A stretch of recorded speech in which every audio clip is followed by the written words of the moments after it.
दिन नजदीक आ गइल बाटे, समझने का करी। हे माता रानी, हम फिर से लड़की मत दे दिया। हमने की चाहत की घर की ताना सुन सुन के एकदम पागल हो जाए। कब बता अगर फिर से लड़की दे दे बता करेगा जान से मार दे जा। हे माता रानी मत दे लड़की। जैसे जैसे दिन आगल पास में उससे हमार मन बहुत घबराता टे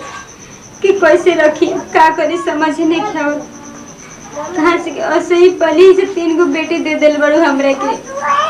पहले देना पगला गल बन जा। एकरा वजह से काम नहीं निकल जात घर के केहू नहीं के सारा माँ हमार केहू नहीं के खाना लेके सब कहाँ गल से खानो नहीं किसी थोड़े सुबेरे के। बेटी ए बेटी खाना दा खाना चलो सन घर में कहाँ बैठा सन खेले पढ़बो करसन तोनी के पढ़ लिख लसन न तो तोनी के बाप के रात चली तो ए जिगे ये सुनाओ तनी पता नहीं के वक्त में पूरा सी पढ़ल बाटे मन नहीं कर कुछ खा कर कुल धीरे धीरे करें कि ना बात अरे ना हाला मत करे सन लड़ाई मत करे सन तोनी के ठीक है।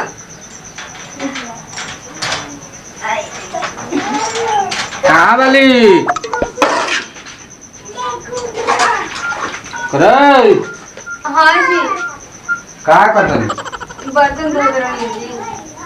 बर्तन धो रही बैठ लेके जाता हमारे जी बहुत ही दुखाता दुखाते देख ले जान ले कि 3 गो लड़की तोर हो गइल वाली सब एनकी पारी अगर लड़का ना भइल ना तो जिए ना दिए हमार माई जल्दी ना ए जी हम भगवान तो ना नहीं जी हमारे हाथ में का बाटे कुछ तो नहीं खे हम का लड़का पैदा कर। अरे तो हमार वंश कैसे चली रे तू ही बता। ए जी कहाँ लिखल बा जी कि लड़के वंश चलाने से लड़की ना आपके पता बा लड़की के बिना कुछ ना होला। परिवार में जब तक एगो लड़का ना रही ना तो वंश ना चलला ऊ तो लड़की वाली से 3-3 गो अपना अपना घरे चल जाए सब एकरा बाद हमनी के सेवा करी रे लड़की सेवा कर लड़का ना कर लेते जी काहे नहीं की समझ काहे ऐसे कहते नहीं हमारे हाथ में नहीं के नहीं। अब तोरा हाथ में नहीं थे मगर घरवा वाला आदमी के समझ में नहीं खे ना बस इनकी पारी लड़का हो जाए तो एकदम हम भैया ऑपरेशन करवा हमारे लड़की से एकदम कपार पे बोझा हो गई सब 3-3 गो लड़की भैया जेकर 3 गो 4 गो लड़की हो जाओ सर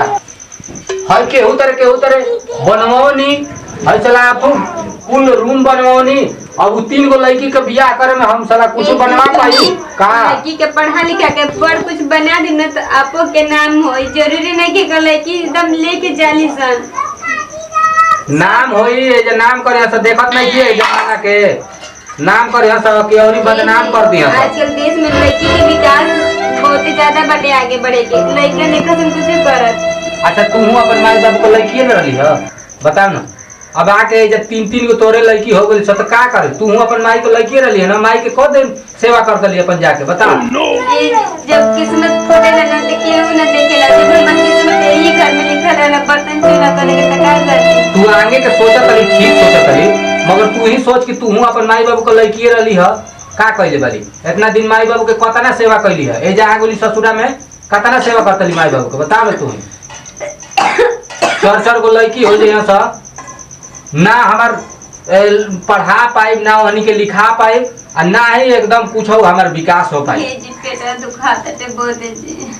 पेटवा दुखाता हां जी कितना दिन बाकी बरे अब कहां कब हो सके। हे मुरली वाला इनका पारी भवानी मत भेजिया हो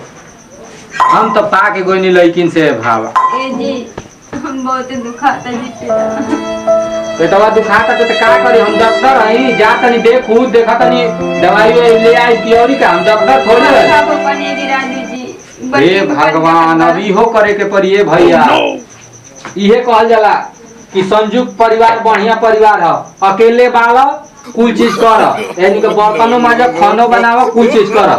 अब बताओ इनकर के हाथ धोआवा न ये भैया भगवान से ए जी रात में गरम के करी बताई ना के बाटे दी पानी हाथ पे ता ले कुल करवा ले 4 गो लड़कियों करवा ले ली, इहो करवा ले। ले करवा ले, मैं चीज तो करवाते वाली, हम तो नौकर बन के रहने कोई नहीं है घर में रे। ये जी हाल दे ना। अरे भैया एकदम ही का करवाइए दादा। चल उठ उठ।